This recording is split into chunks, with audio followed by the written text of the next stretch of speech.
R$ 1 bilhão.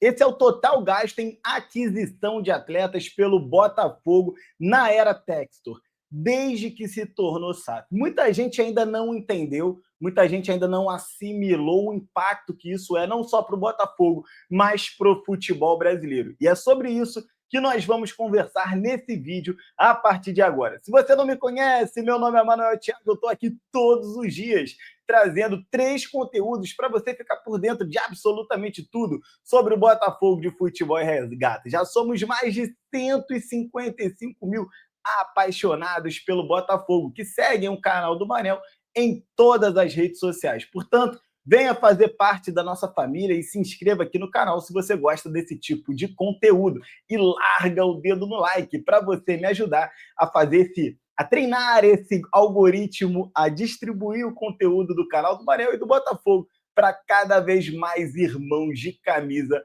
botafoguenses. Olha, eu há muito tempo venho dizendo nas redes sociais, e quem me acompanha sabe, que Grêmio, Inter, Santos, São Paulo, Atlético Paranaense, Fortaleza, Ceará, Vitória, Coritiba, Fluminense, Vasco, vai todo mundo ficar para trás. Eu falo isso há 3 anos. Eu sei que você que me acompanha desde o comecinho sabe exatamente do que eu estou falando. Pô, surgiu um canal novo aí, o cara anda falando sobre econômicos de futebol, falando sobre Botafogo. Pois é, eu falo isso desde lá de trás. E a gente consolida, após 3 anos de SAF Botafogo, o entendimento de que o Botafogo é o clube economicamente mais poderoso do futebol brasileiro. Ele não é o clube que mais arrecada, mas ele é o clube que mais gasta, o que faz dele o clube mais poderoso do futebol brasileiro do ponto de vista econômico. Nem mesmo clubes que arrecadam na casa do bilhão conseguem acompanhar o Botafogo em gastos.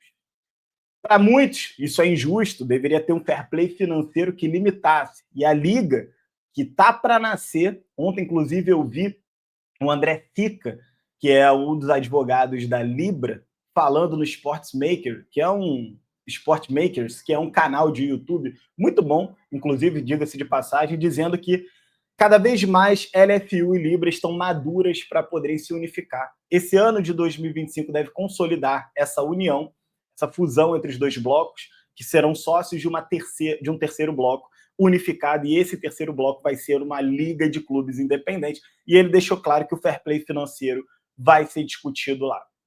O John Texel tem um plano de negócios muito nítido e muito claro. É intensivamente colocar dinheiro em atletas, em direitos de aquisição, em um mercado onde é desregulamentado o fair play financeiro, para que ele possa comprar por X e vender por 2X. Comprar por X, vender por 3X, 5X, 10X, como foi no caso do Júnior Santos, 50X.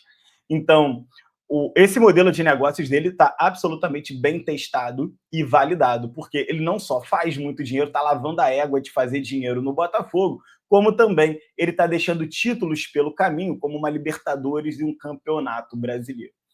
E eu quero ressaltar para vocês esses valores. Aqui o Fogonet trouxe um levantamento dizendo que o Botafogo, nessa janela, chegou a 536 milhões em contratações só em 2025. O Fogonet fez aqui uma cuidadosa conta, levando em consideração a cotação das moedas naquele dia onde o valor foi empenhado, bem como a distinção entre o que é euro e o que é dólar, né? Porque, embora a cotação do euro e do dólar sejam muito parecidos, existem diferenças. Olha o caso aqui do Nathan Fernandes, 10 mil dólares, 58 milhões de reais.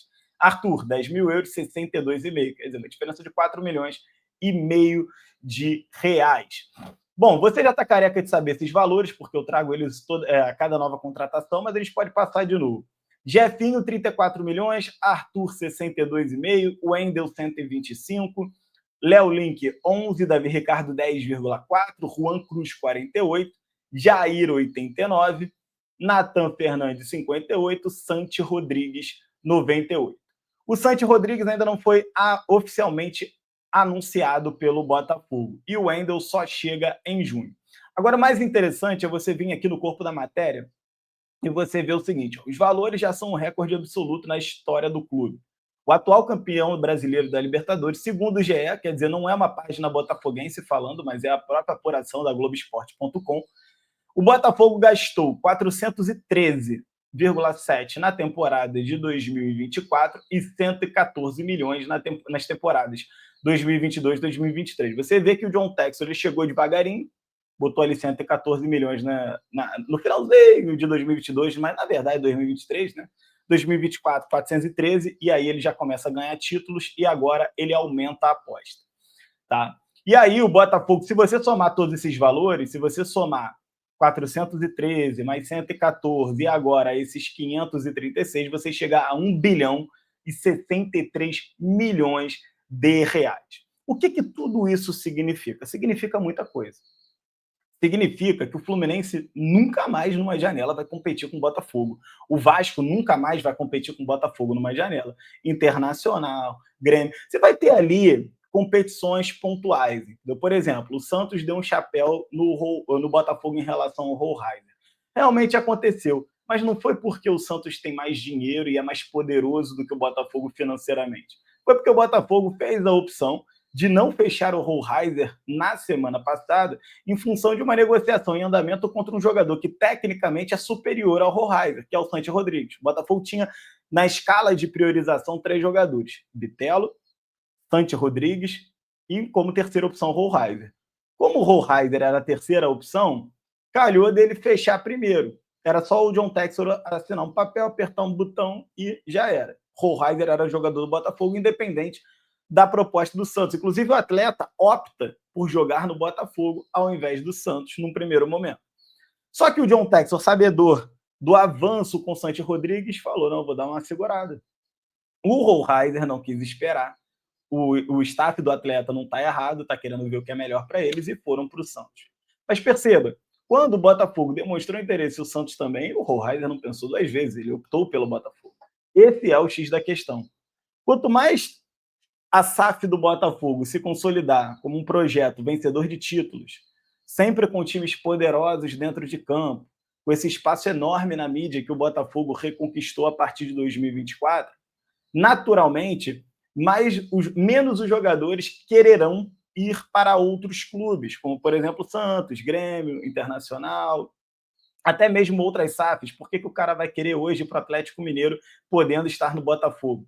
O Botafogo é o time que ganha do Atlético Mineiro uma final de Libertadores com a menos. Por que ele vai querer ir para o Galo? Não faz sentido jogar no Galo. Só faz sentido jogar no Galo se ele lá for titular absoluto e aquele for opção no banco de reserva, que é o que aconteceria com o Rollheiser, se ele viesse junto com o Santi. Embora ele tenha ali uma posição um pouco diferente, mas no final do dia vai chegar um cara para a ponta direita que vai botar o Rollheiser no banco, porque ele é essa terceira opção.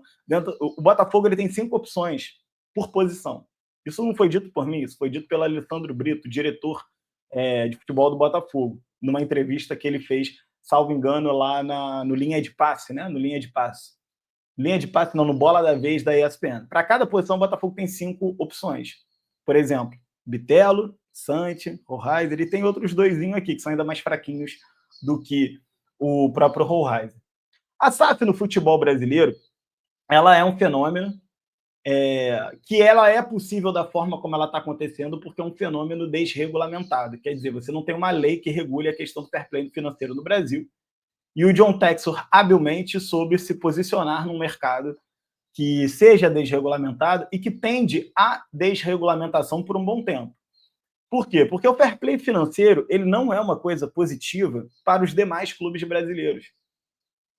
Corinthians, Santos, enfim, Fluminense, vários clubes aí no Brasil gastam muito mais do que arrecadam há muitos anos.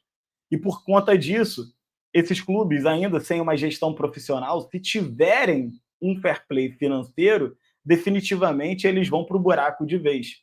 Até outro dia, Vasco, o Cruzeiro, tudo na Série B que não conseguia nem voltar, o próprio Botafogo. Mas gastar o quanto você arrecada, ainda assim, para o Botafogo, não é um drama muito grande, já que o Botafogo está chegando na casa dos 700 milhões de reais em receitas, e ao que tudo indica, quando o John Textor começar a acelerar em vendas de atletas, como começou a fazer agora nessa temporada, vendendo o Luiz Henrique por ridículos 35 milhões de euros, é um valor abissal, a receita do Botafogo vai explodir de uma tal forma que o Botafogo vai ter uma margem de investimento tão maior do que a dos seus adversários, que ainda assim o Botafogo vai ser extremamente competitivo. Claro que para quem pensa do ponto de vista botafoguense, é melhor que não tenha. É melhor que o John Textor venha aqui, largue 1 bilhão em contratações e dane-se. Porque no final do dia existe um regime de caixa único. Você não pode pensar no Botafogo mais como um clube isolado no universo. Ele não é. Como o Fluminense hoje é, como o Internacional hoje é. Eles são clubes isolados no universo. O Botafogo não. O Botafogo faz parte de uma holding que detém outros clubes, na Europa, inclusive, clubes grandes, como o Lyon, por exemplo, que arrecadam na casa de 1,5 bilhão de reais ano, ok? Então, uma arrecadação bilionária. E, em função disso, existe um pote de dinheiro onde todas as receitas vão para lá. E o John Textor, ele mexe com essas receitas, alocando recursos nos seus clubes de forma estratégica. Ora, deixa eu tirar 200 milhões, 300 milhões, deixa eu tirar 500 milhões de reais aqui do Lyon e passar para o Botafogo. Deixa eu tirar 500 milhões do Botafogo e passar para o Lyon. Ele pode fazer isso. Não há nada que impeça. Inclusive, essa é a regra do mercado no capitalismo global. As holdings podem fazer isso em qualquer segmento da economia. Existem holdings no varejo, existem holdings na energia, existem holdings na logística, existem holdings no setor de saúde, no entretenimento, existem holdings em todos os setores da economia. Em qualquer setor da economia, as holdings podem mandar dinheiro para as suas subsidiárias, ou melhor, para as suas empresas filho, vamos assim dizer. Você tem a empresa mãe e tem as empresas filhotinhos, que são aqueles captadores de recurso que alimentam o caixa da holding. Então, um filho está doente, enquanto o outro está aqui, ó, prosperando. Você pega uma lasquinha do dinheiro de quem está prosperando e transfere para o filhinho que está doente. Injeta capital lá, recupera a saúde financeira daquela empresa, daquele filhote que está doente, até que ele seja capaz de andar com as próprias pernas. E é assim que funciona. Qualquer regra de fair play financeiro que eles queiram falar no futuro não vai poder ignorar a Constituição brasileira e a lei federal. Beleza? Essa é a regra do jogo. Então, por mais que eles queiram impedir o projeto do Botafogo, eles não vão conseguir impedir o projeto do Botafogo no todo. Podem até atingir em parte, mas certamente não no todo. Eu ainda tenho uma suspeita que o John Textor pode perder a linha e investir 1 bilhão de reais este ano no Botafogo. Ou seja, essa foi 1 bilhão no todo, né? Mas eu acredito que pode ser 1 bilhão nessa temporada. Manel, você está completamente maluco. Não tô, não. Para prestar atenção. Ele já gastou 536, beleza? Se chegar o Bitelo, você tá botando aí, ó, 536, bota aí mais 120. Você vai a 650, beleza? 650. Aí você traz um Jesus Medina da vida, um jogador para banco e tudo mais, tu vai gastar fácil aí mais 50. Se o Juan Cruz é 48, um Jesus Medina, que certamente é um jogador num patamar de mercado acima do dele, vai ser mais. O Botafogo chegaria a 700 milhões de reais em contratações. Sobraria aí pelo menos 300 milhões de reais e a gente sabe que o John Textor não vai passar numa segunda janela sem contratar ninguém. Claramente o John Textor vai contratar jogadores no meio do ano e pode ser que ele gaste mais uns 300 milhões de reais ali. Não estou dizendo que isso é uma informação de que ele irá, mas é plenamente factível você acreditar que sim. E aí o Botafogo pode chegar não só a 1 bilhão nos últimos 3 anos, mas o Botafogo pode chegar a 1 bilhão numa única temporada, para poder chegar voando nesse Super Mundial. E não me surpreenderei se o Thiago Almada voltar só para a disputa do Super Mundial. Lembra do esquema da holding? Ele é jogador do Botafogo. Não se esqueçam disso. Um grande abraço para vocês que ficam e fui.